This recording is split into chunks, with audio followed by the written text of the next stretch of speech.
चिपळूण नगर परिषदेतील आसन व्यवस्था मोडकळीस आली आहे। मतदान झालं मात्र निवडून येणारा नगराध्यक्ष नगरसेवकांना बसण्यासाठी जागाच नाही।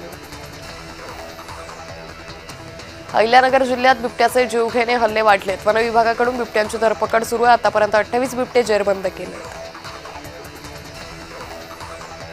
उसदर संघर्ष समितीचे उपोषणकर्ते समाधान फटे यांची तब्येत खालावली। उपचार घेण्यास समाधान फटे आणि सहकाऱ्यांनी स्पष्ट नकार दिला।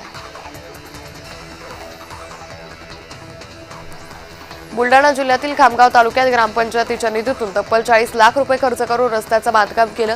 निकृष्ट दर्जाचं साहित्य वापरून रस्त्याचं बांधकाम झाल्याचा आरोप नागरिकांकडून केला जातो। चांदवड तालुक्यातील वाघदर्डी शिवारात रस्त्याची दुरवस्था झाल्यानं अनेक दिवसांपासून रस्ता बंद होता। ग्रामस्थांच्या मदतीने शेतीच्या दळणवळणासाठी रस्ता मोकळा करण्यात आला।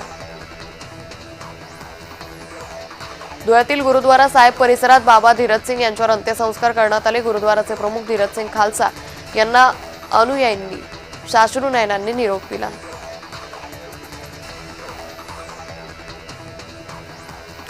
राज्यात अनेक ठिकाणी उमेदवार दिवस रात्र स्ट्रॉंग रूम बाहेर पहारा देत आहे। मालेगावातील सटाणा स्ट्रॉंग रूमचं चित्र मात्र वेगळं। स्ट्रॉंग रूम बाहेर पोलीस बंदोबस्ताशिवाय कोणीही दिसत नाहीये।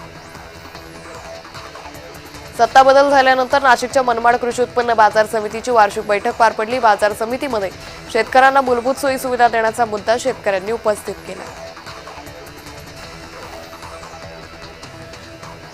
सांगली शहरातील मंजूर रस्त्यावरील झोपडपट्टी हटवण्यासाठी महापालिकेनं मोहीम सुरू केली आहे। झोपडपट्टी धारकांनी कारवाईला विरोध केल्यानं दंगल नियंत्रण पथक घटनास्थळी दाखल झालं।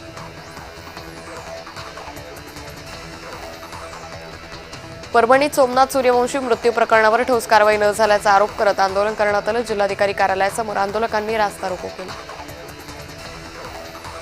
सिल्लोडच्या अन्वित गळफास घेऊन युवकानं आत्महत्या केली आहे। 24 वर्षीय युवकानं राहत्या घरात गळफास घेत आत्महत्या केली। सागर रमेश गावंडे असं मृत तरुणाचं नाव। गोंदिया जिल्ह्यातील अर्जुनी मोरगाव तालुक्यात पुन्हा एकदा बिबट्याची दहशत वाढली आहे। गोठणगाव आणि संजयनगर परिसरात बिबट्याचं वारंवार दर्शन होतंय। यामुळे नागरिकांमध्ये भीतीचं वातावरण। जय महाराष्ट्राच्या बातमीनंतर लातूर मनपा अधिकाऱ्यांच्या मनमानी कारभाराला राज्य शासनाने चपराक लावली आहे। तुळजाभवानी नगरातील 30 वर्षांपासूनचा रस्ता पुन्हा सुरू करण्याचे शासनाने आदेश दिले। नागपूरमधील पारडी शिवारात बिबट्याचा धुमाकूळ पाहायला मिळतोय। बिबट्या पहाटे 2 पेक्षा अधिक लोकांवर हल्ला केल्याची प्राथमिक माहिती आहे। यामुळे नागरिकांमध्ये भीतीचं वातावरण आहे।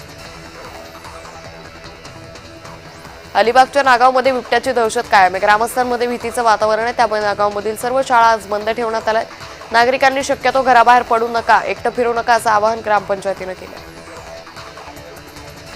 दिवसेंदिवस थंडीचा कडाका वाढत असून निफाडचा पारा घसरतोय। कुंदेवाडी इथल्या कृषी संशोधन केंद्रात 6.3 अंश सेल्सिअस किमान तापमानाची नोंद झाली आहे। धुळे शहरात गेल्या 5 दिवसांपासून तापमानात मोठी घट झाली आहे। सध्या तापमानाचा पारा 6 अंशांपर्यंत पोहोचल्यानं सकाळच्या सत्रातील शाळेच्या वेळात बदल करावा अशी मागणी पालकांनी केली आहे।